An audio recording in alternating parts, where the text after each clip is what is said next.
Hey guys, and welcome to today's video. So today we're going to be testing a new brand, well, new to me, the brand Lottie London. I know this is not a brand new brand, but this is a brand that has recently come to Walmart here in Canada, and I'm very excited to finally have access to this brand that I have heard really good things about. We have quite a few products from the brand that I have picked up. We're going to be testing all of these products today, really putting them to the test, seeing how they perform, and we'll also be doing a wear test. So if you're interested in the brand and these products, then keep on watching. We're a little closer up so you can see everything up close and personal. First product we'll be testing today is the Got It Covered Concealer. So this is enriched with vitamin E. It's supposed to be a high coverage concealer. Keep in mind that I obviously am only going to have access to the stuff that's here in Canada. I don't think any of the new stuff is here, but this concealer is actually one of their best-selling products. It's supposed to conceal any imperfections in a pinch without caking or creasing. It has a built-in sponge. Looks like a very small shade range. From what I can see, there's only 8 shades, which I don't love to see. And I believe that sounds about right for what I saw in stores. I believe I got the lightest shade, which is Porcelain, and I have swatched it here on my hand. It looks like it's going to be quite dark. So number one comment is I don't love the shade range, but aside from that, let's give it a fair shot. I'm going to go ahead and prime my skin, put some foundation on. Okay, so I'm going to go in with the Milk Makeup Pore Eclipse Mattifying Primer. Now that we've primed, let's go in with foundation. I have the Charlotte Tilbury Airbrush Flawless, which is a bit dark for me. It has a little bit more of a yellow undertone, and the concealer seems to have maybe almost a bit of a rosier undertone. So I don't know how well these are going to match, but I was trying to find a foundation that was a little bit too dark for me so that this concealer does not like do the opposite effect of what I normally would like it. I don't want it to be darker than the foundation, if that makes sense. So hopefully this turns out. I haven't used this foundation in a while because I've been testing other ones, and I'm also getting low. But man, I love this foundation. I forgot how much darker this is. Definitely more of a summer shade. So let's go ahead and see what this concealer can do. So as you can see, this has the sponge tip to it, if it wants to show you. So you squeeze it and it comes out. I do like those. Sometimes it depends. I'm a little picky. Like there's been some of the sponge ones that I haven't liked. I like when they're small like this because sometimes, like for example, the Charlotte Tilbury one is actually not my favorite because it gets so big when it gets saturated with the concealer that it actually doesn't fit as well in. Like this one is so small, it would never do that, which I like. Okay, yeah, that's still lighter. So we did it. It has an interesting smell to it, but we'll see. Okay, let's see what this does, and then we'll go and maybe add some more. It's supposed to be full coverage. I wouldn't say it's full coverage, but it definitely is covering. Okay, so it has, I don't know if you guys can see that. Do you see how it's like starting to get harder to blend in? It has a little bit of a quicker dry down time. It seems to be like recoverable, but I would say make sure that you're ready to blend once you apply, or if you like to really take your time, then apply small bits at a time, because it definitely isn't like, it's not like you're not going to be able to do it, but it does make for a little bit of extra like elbow grease. You know, you really need to blend it in. I don't love when concealers do that, but this one wasn't that bad at all. Considering I applied quite a bit, I was able to still blend it out really seamlessly. So just, you know, maybe don't let it sit for a few minutes before you start blending like you might do with some concealers. Or if you're noticing that this is happening, you can spray some hydrating setting spray over top, and it does sometimes loosen it up a bit to blend it out. So that's a little tip, a little trick of the trade. I am going to add a little more concealer right in here because I like extra full coverage. I would say it was like a good high medium coverage, but I wouldn't say it was full coverage off of first like layer. Let's see if it's buildable. Oh yeah, I'd say that this is looking more like full coverage. pretty close. So it's definitely buildable. I'm actually really liking the way that it's looking under the eyes and on the face. It's almost like a little bit smoothing to the skin. So I love that. First, I'm going to quickly do some cream contour. Then we'll go in with the liquid blush. This is also a bestseller. It is called their Sweet Blush, which is a liquid blush. It's buildable, blendable, and super easy to use. Blends seamlessly with this into the skin, giving you flawless application and an enviable, healthy looking glow. Dab a small amount onto the cheeks and blend it with a face sponge for a natural look. It's lightweight and buildable, non-drying, vegan, cruelty-free, and it is available in 4 shades. It says TikTok made me buy it. So I am going to put some on the back of the hand and dab my sponge into it. I like to do that with newer formulas before I apply right to the face because you never know how pigmented they're going to be. That is nice. It does look very natural. It is very easy to work into the makeup and to blend out. That's a nice color too. I forgot to mention that this is in the shade Soft Rose. So that is a beautiful shade. It's very natural for sure. Like that is the most like beautiful, I love it. You wouldn't even know that you're wearing blush in a way. Like it almost just looks like I have naturally flushed cheeks a little bit. Like it's not overbearing. Oh, that's beautiful. And it was seamless, super easy to use. So far, Lottie London. Next, we're gonna go in with the powder. I think I'm going to apply a little more blush though because I'm not doing any eyeshadow. I like to have a more pigmented cheek. So this is the Truly Translucent Setting Powder. No, it's actually not on the best-selling list. So is this telling me something? Maybe it's not good. Bake it till you make it. Lottie London's translucent finishing powder helps you set your makeup in place so your skin stays flawless throughout the day. Apply the setting powder all over foundation, paying attention to areas that are prone to shine for a long-lasting natural matte finish. Apply generously over concealer and leave to bake for 10 minutes. After gently brush off any excess to reveal crease-free perfection that lasts all day long. So this is the actual product. As I said, I got the Truly Translucent shade. Okay, it actually bakes pretty dang good, but let's see what results are left after we wipe it off. So far, I'm liking the way that it's looking on the skin. It's not making it look dry or powdery. See, the biggest test will be once I remove it off of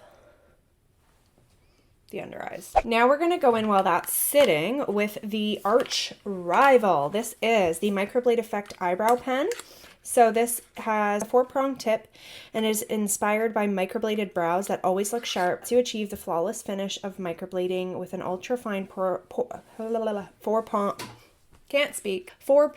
tip. It creates the smallest of strokes, mimicking your natural brow hairs for brows that look straight from the salon fresh. Is this on the bestsellers? Oh, it is a bestseller. Wow. That's more pigmented than my other microbladed pens, which, to be fair, I just was a little caught off guard. But one of my least favorite things about, so I love the Benefit one, but I do find that it's not as like crisp and pigmented enough. It almost like blurs and just looks like I filled in my brows. So this is like creating really crisp strokes. I'm going to use this side to kind of go and create a straight line first because it's looking messy.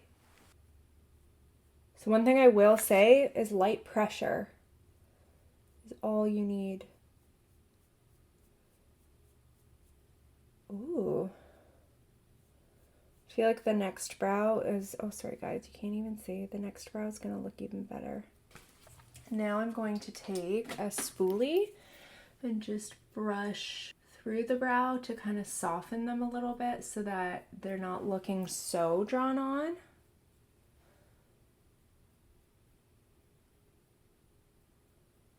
What do you guys think? Definitely pigmented, like wowzers. I think I have to kind of get the hang of it. I like it, but I just feel like, no, I like it. I just feel like I have to get the hang of it. This is The other thing about these pens is you use them over top of powder or foundation, and I find they lose a little bit of their like pigmentation on the tip. But let's see if we can get it.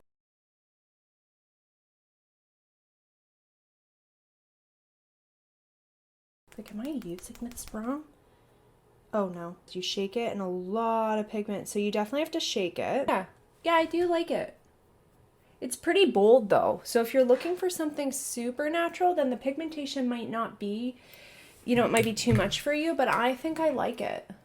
Shake it for sure. It makes a huge difference. If it's starting to go like dry on the tip, shake it. It makes a big difference. But the final result I'm pretty happy with. I like it. What do you guys think? I'm gonna go in with my one of my brow gels that really give that fluffy look to kind of complement the look. Crazy how much bigger my brows look when I do that, when I fluff them up. But I like them. They're definitely bold. So they're very pigmented. I will give it that.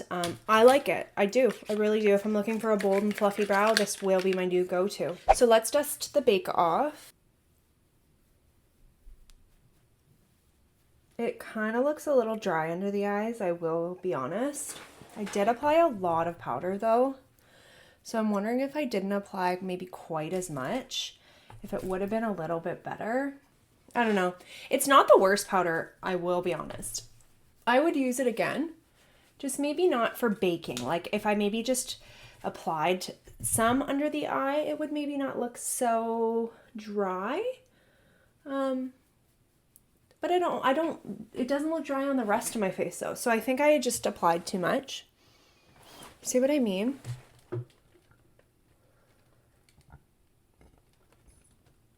Like, I actually am very picky with powder, and I do feel like it's probably the product I'm almost pickiest with. And a lot of powders that are like this, super white and translucent, I don't love. So the fact that I don't mind it on the majority of the face, I like. Under the eyes isn't my favorite, but I will try it again, maybe not baking. And yeah, I would definitely, I don't hate it enough that I would like never try it again. Okay. Let's move on and do the eyeliner. And that is the last product from Lottie London. So this is Wing Woman, also a bestseller. It's a liquid eyeliner for striking eyes. Use Lottie London's Wing Woman eyeliner. The easy-use, intensely black precision tip liner means feline flicks and dramatic wings are now easier than ever. Pair with the volumizing mascara. I don't even think they didn't have a lot of the products. Some of them were out of stock. So I definitely will try more because I'm very happy so far with Lottie London. Let's do this thing.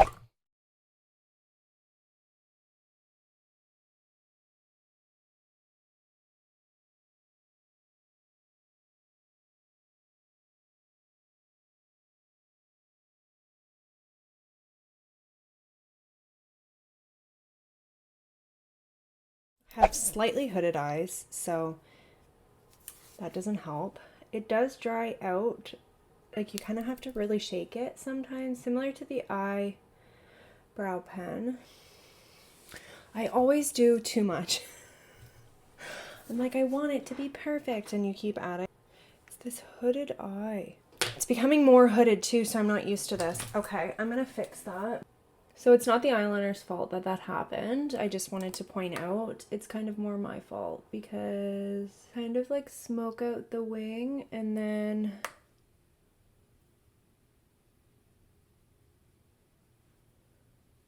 connect it to your crease.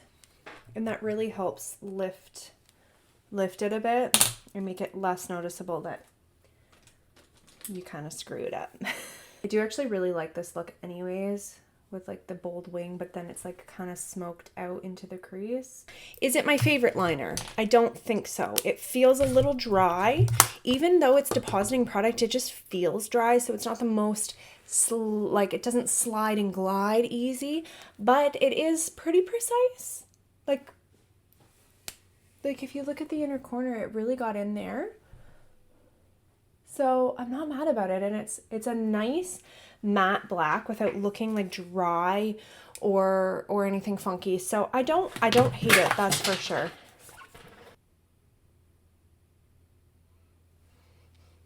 It also smells. Okay, let's make a match and pop some mascara on, and then we will talk about finished. We will show, I cannot talk today. I will show you the finished look is what I'm trying to say, and we will talk final reviews. Okay, so this is the finished look.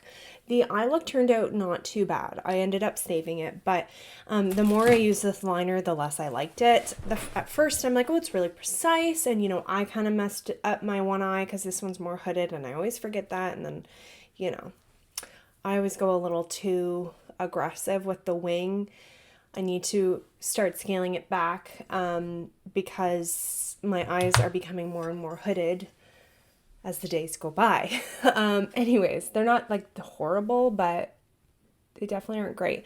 Anyways, long story short, at first I thought it was me, but once I got onto this eye, it was really, really dry. I was not really able to get the effect I wanted. It feels dry. It kind of tugs on your eye, so I definitely don't recommend this one. I think there's way better liquid eyeliners out there, even from the drugstore. I really love the NYX Epic Wear, although I've heard some rumors that's discontinued.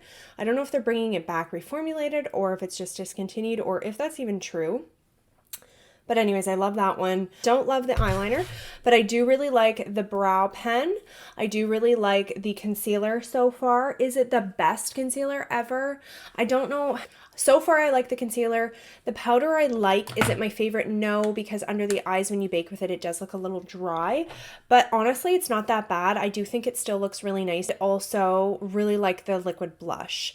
So overall, Lottie London, you have kind of won me over. I'm going to go ahead and see how this concealer holds up, especially the concealer. But obviously, we'll see how everything holds up, and I will let you guys know at the end of the day my final opinions. End of day for the Lottie London. It has been over 9 hours. I think it's at least 9.5, probably close to 10 hours, and it's looking not too bad.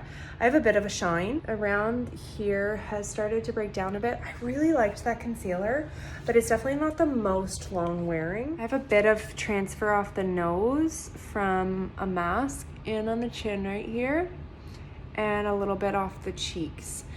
So yeah, what do you guys think? My face always looks a million times worse too in this lighting. It's actually not that bad. It's just like pretty shiny. The blush is still holding up really well. The liner, I mean, it held up well. The only issue is that it was not my favorite in terms of application. And also the brows, I've actually become more obsessed with them as the day goes on. I really like that pen. I would definitely use again. It looks really nice and crisp. Like you can see the strokes in there, like super, super crisp, pigmented. I love it. So I would say my favorite product is either the brow pen or the blush. I didn't mind the concealer. Is it my favorite? No, because it didn't maybe. I also wonder if it's the powder too. I would like to try the concealer and the powder separately to see how they wear. But I think both of them were good. Were they my favorite? No, but they were still good. But the stars of the show are definitely the brows and the cheeks. And then I just did not really love the liner. So that's my final opinion of the Lottie London. Yeah, thanks so much for watching, guys. I hope you guys enjoyed. Don't forget to subscribe to my channel, give me a thumbs up, and I'll see you guys next time. Bye.